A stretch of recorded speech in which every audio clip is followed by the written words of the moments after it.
আসসালামু আলাইকুম প্রিয় বন্ধুগণ, আপনারা কেমন আছেন? নিশ্চয়ই মহান আল্লাহর অশেষ মেহেরতে ভালো আছেন।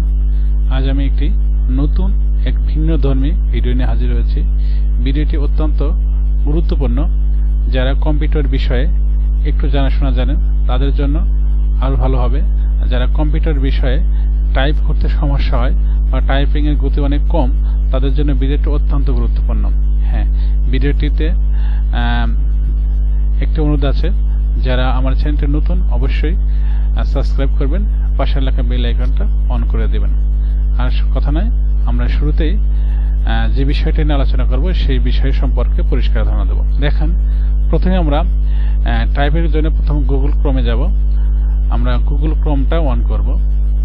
যখন গুগল ক্রোমটা অন করার সাথে সাথে আমাদের একটা জিমেল লগ ইন করা থাকতে হবে। আমি এখানে 3টা জিমেল আছে, আপনার যে কোনো একটা জিমেল, আপনার কম্পিউটার যে জিমেল আছে সেই জিমেলটাকে লগ ইন করবেন, সেখানে ক্লিক করবেন।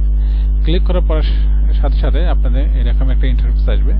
ইন্টারফেস আসার সাথে আপনাকে দেখতে হবে এখানে জিমেলের পাশে যে একটা চিহ্ন আছে গুগল অ্যাপস, এই গুগল অ্যাপসে আপনি ক্লিক করবেন, অথবা যাদের গুগল অ্যাপস নাই তারা আপনার সার্চ বারে যা সার্চ দেবেন। গুগল অ্যাপসে ক্লিক করার পরে দেখেন এখান থেকে অনেকগুলো ড্রাইভ আছে। দেখেন account, search, maths, play store, তারপর হচ্ছে news, Gmail, Meet, chat, contact, drive, calendar, translate, photo, Duo, shopping, এগুলো আছে। এর মধ্যে অনেকের মধ্যে আমরা আজকে যে বিষয়টা আলোচনা করবো, হ্যাঁ আমরা পর্যায়ক্রমে এগুলো সবগুলো আলোচনা করবো পর্যায়ক্রমে। এখন আমরা এখান থেকে ডক্সে যাব। হ্যাঁ, অবশ্যই আজকে আমরা যে বিষয়টা আলোচনা করব গুগল ডক্স সম্পর্কে। গুগল ডক্স সম্পর্কে এখানে আমি দেখেন আমি যে কাজগুলো করেছি, দেখেন আমি একটু আপনাদের প্রমাণ দেখাই। হ্যাঁ, গুগল ডক্সের মাধ্যমে টাইপিং করেছি। আমি যদি স্কুলের শিক্ষক, দেখেন এখানে আমি প্রশ্ন টাইপিং করেছি। দেখেন গুগল ডক্সের মাধ্যমে কত সুন্দর করে খুব সহজে আমি এগুলো টাইপ করতে পেরেছি। আপনি ইচ্ছে করলে গুগল ডক্সের মাধ্যমে খুব সুন্দরভাবে একটা টাইপ করতে পারেন। এর জন্য আপনাকে প্রথমে কি করতে হবে, গুগল ডক্সটা ওপেন করার পর এখানে এইভাবে ইন্টারফেস আসবে। সেই ইন্টারফেসের মাধ্যমে এখানে এই যে স্টার্ট এ নিউ ডকুমেন্ট, এখানে ক্লিক করতে হবে। স্টার্ট নিউ ডকুমেন্ট ক্লিক করার পর আপনার এরকম ইন্টারফেস আসবে। এখানে আছে দেখেন file, edit, view, insert, format, tools, extension, help, এগুলো আছে আপনার এই বারগুলো। আপনাকে প্রথমে কি করতে হবে, এই টুলস বারে যেতে হবে। টুলস বারে যাওয়ার পরে এখানে আছে স্পেলিং অ্যান্ড গ্রামার। আপনি ইচ্ছে করলে ইংলিশে লিখতে পারেন, স্পেলিং গ্রামারটা এখানে আপনি শো করে দিতে পারেন যেখানে দরকার। এখানে spelling grammar checker, show spelling suggestion, এগুলো আপনি চেক করে দিতে পারেন। এটা আপনি অটোমেটিকভাবে যখন ইংলিশ লিখবেন, লেখার পরে দেখবেন কোনো রকম স্পেলিং হয়েছে কিনা অথবা গ্রামাটিক্যাল ভুল হয়েছে কিনা, সেটা সহজেই এখানে গুগল ডক্স সেটা শনাক্ত করবেন। আপনি সেখান থেকে রিফাইন করে আপনার লেখাটা 100% শুদ্ধ করতে পারেন।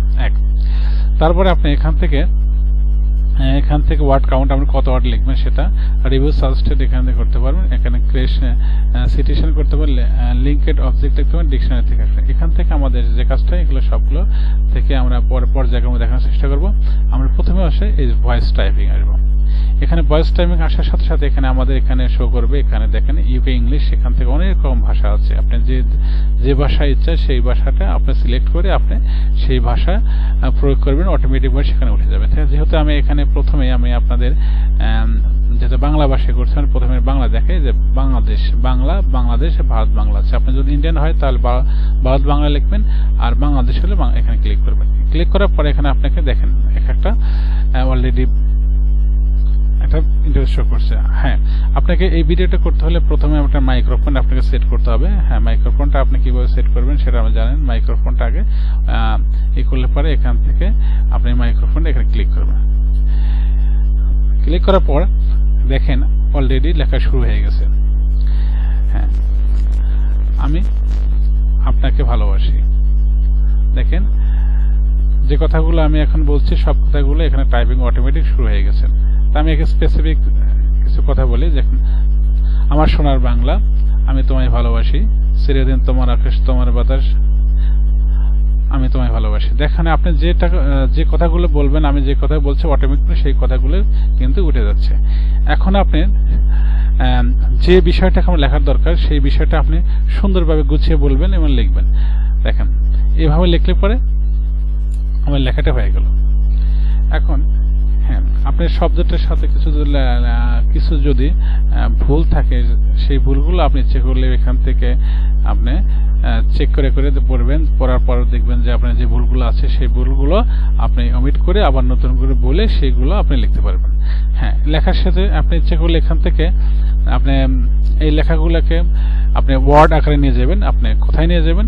আপনার অফিসে। হ্যাঁ, আমি লেখার শেষ, আমরা আর লিখবো না, এখানে লেখা শেষ হয়ে গেছে। এই লেখাগুলো আমরা ইচ্ছে করলে এখন আমরা লিখলাম, তাহলে আমাদের এই লেখাগুলো প্রিন্ট করে বের করতে হবে। তাহলে লেখাগুলো প্রিন্ট করে বের করার জন্য আমাকে কি করতে হবে? আমরা এখান থেকে ইচ্ছে করলে আমরা প্রিন্ট করতে পারবো, প্রিন্ট অপশন আছে এখান থেকে। তাই আমরা এখান থেকে প্রিন্ট করবো না, কারণ আমাদের এইগুলো আরটু আমি ফন্টগুলো ছোট বড় করবো এবং ফন্টগুলো মার্জিন করব, কালার করব। এছাড়া আমি এই ফন্টটা আমার কাছে সুন্দর লাগছে, আমার নিজের ফন্ট আমি ব্যবহার করবো এখান থেকে। তাহলে কি হবে? এখান থেকে এইভাবে সিলেক্ট করে কপি করব। কপি করার পরে আমি এখানে কপি করলাম, এখান থেকে কপি করে এটাকে মিনিমাইজ করলাম। মিনিমাইজ করে চলে আসলাম, আমি আমার ওয়ার্ডে চলে আসলাম। হ্যাঁ, দেখেন বন্ধুরা, ওয়ার্ডে চলে আসলাম। ওয়ার্ডে চলে আসার পরে আমি দেখেন এখান থেকে আমি এখানে অলরেডি আমি এটাকে আমার চলে আসলো। এখন আমি এখানে পেস্ট করার পরে দেখেন আমার কথাগুলো চলে আসছে। এখন আমি চিন্তা করলে এখান থেকে আমি ফাইলে যা প্রিন্ট সবকিছু সেভ টেপ করে প্রিন্ট সবই দিতে পারবো। এখন আমি চিন্তা করলে না, আমার এই লেখাগুলো আমার একটু ফন্ট সেন্স কমে যাবেন। কমে যাওয়ার পরে আপনার ইচ্ছা মতো আপনার ফন্ট আছে, যে ফন্টগুলো আমার দরকার সেই ফন্ট আপনি সেই ফন্ট অনুযায়ী সাজাতে পারেন।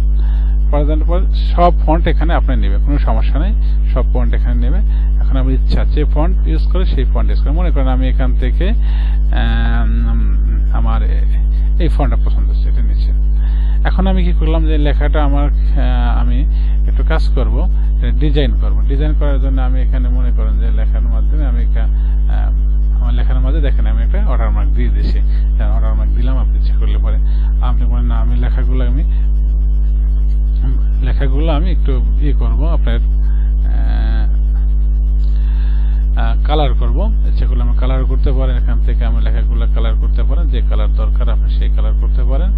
সেই কালারের মাধ্যমে আপনি সিলেক্ট করে আপনি কাজ করতে পারেন। হ্যাঁ, এটা হচ্ছে আপনাদের খুব আজকের ভিডিওটা। যদি ভিডিওটা ভালো লেগে থাকে অবশ্যই লাইক কমেন্ট শেয়ার করতে বলবেন না। হ্যাঁ, আপনি যদি এই জাতীয় ভিডিও পেতে চান তাহলে প্রতিনিয়ত আমাদের সাথে থাকেন। ভালো থাকেন, সুস্থ থাকেন। আল্লাহ হাফেজ।